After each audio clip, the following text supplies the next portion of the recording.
I publish a new tech podcast every single week, and today I want to walk you through the real messy behind-the-scenes workflow from the first recording to the final push. I actually recorded this process while I was working on a recent episode, so you are going to see the good, the annoying, and the shortcuts that keep me sane. If you just want to listen to the finished show, I have linked that below, but if you love the boring production details, stick around because I have captured the whole thing. Every single week, I start by hunting down the biggest tech stories that are actually worth talking about. I keep a document open that my co-host and I both edit in real time, so it acts as our run of show. We pull links and jot down quick notes, and we actually keep that page open while we record so we can jump back to facts or headlines. This preparation keeps the episode tight and helps cut down on rambling, which makes the editing process so much easier later on. For recording, I still rely on a high-quality hardware setup that gives me separate local audio tracks for each host. The real trick is turning a 90-minute conversation into a dozen shareable clips and one polished episode without spending a full week in post-production. That is where Vizard has become a core part of my stack to help automate the heavy lifting. Once the episode is finished, my normal routine is to assemble the show notes, edit the video, polish the audio, and create the artwork. For show notes, I run a small script on my computer that aggregates the links I bookmarked during research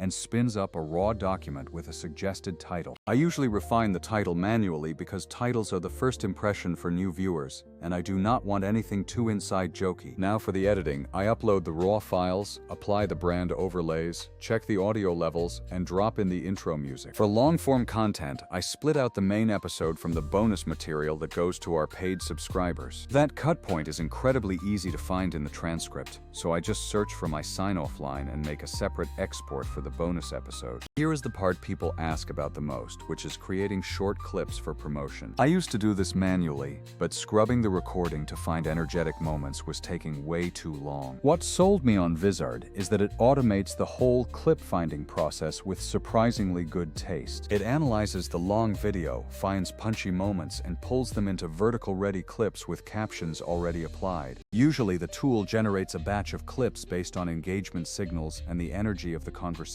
I go in to adjust the layout, tweak the captions if needed, and export them for my different social channels. The time saved is ridiculous because what used to take hours now takes just a few minutes. And the clips are actually better for discoverability because the tool optimizes for attention with shorter intros and tighter hooks. If you want to turn a single long episode into a week's worth of social content, you need a process that stitches everything together. Vizard covers that middle ground perfectly.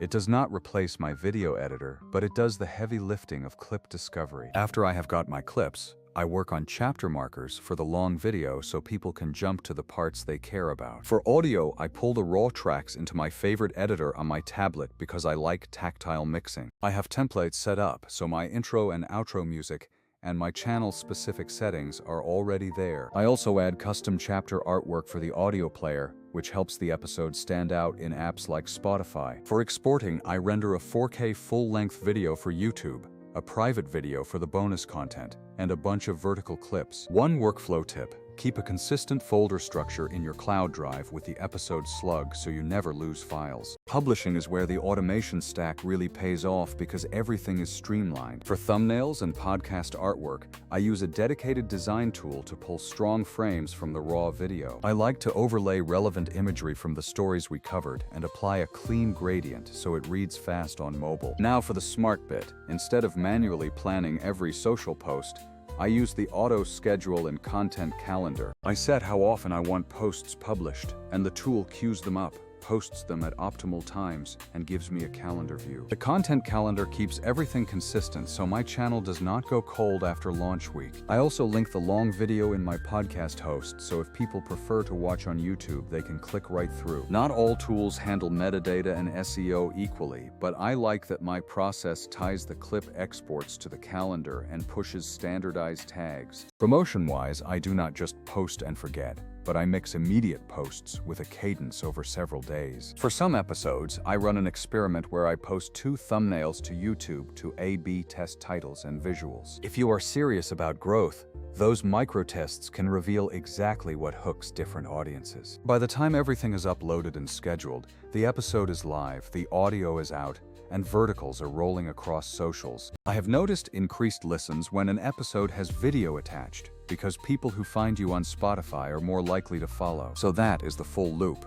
Plan, record with a reliable setup, polish audio, export formats, and let automation find the clips. It does not replace creative judgment, but it automates the grunt work and makes scaling content realistic for a solo creator. If you have ever sat down after recording and dreaded the post day, this is the pain that this workflow solves for me. Compared to stitching together a dozen separate apps, this reduces manual handoffs and keeps the momentum going. If you want an end-to-end way to turn long conversations into a month of promotional content without burning a whole day, it is worth trying out. Leave a comment below if you want to see a screen-by-screen tour of how I tweak my clips, as I love nerding out about production. You will still be the creative director, but you will not be stuck in the grinder of manual editing every single day.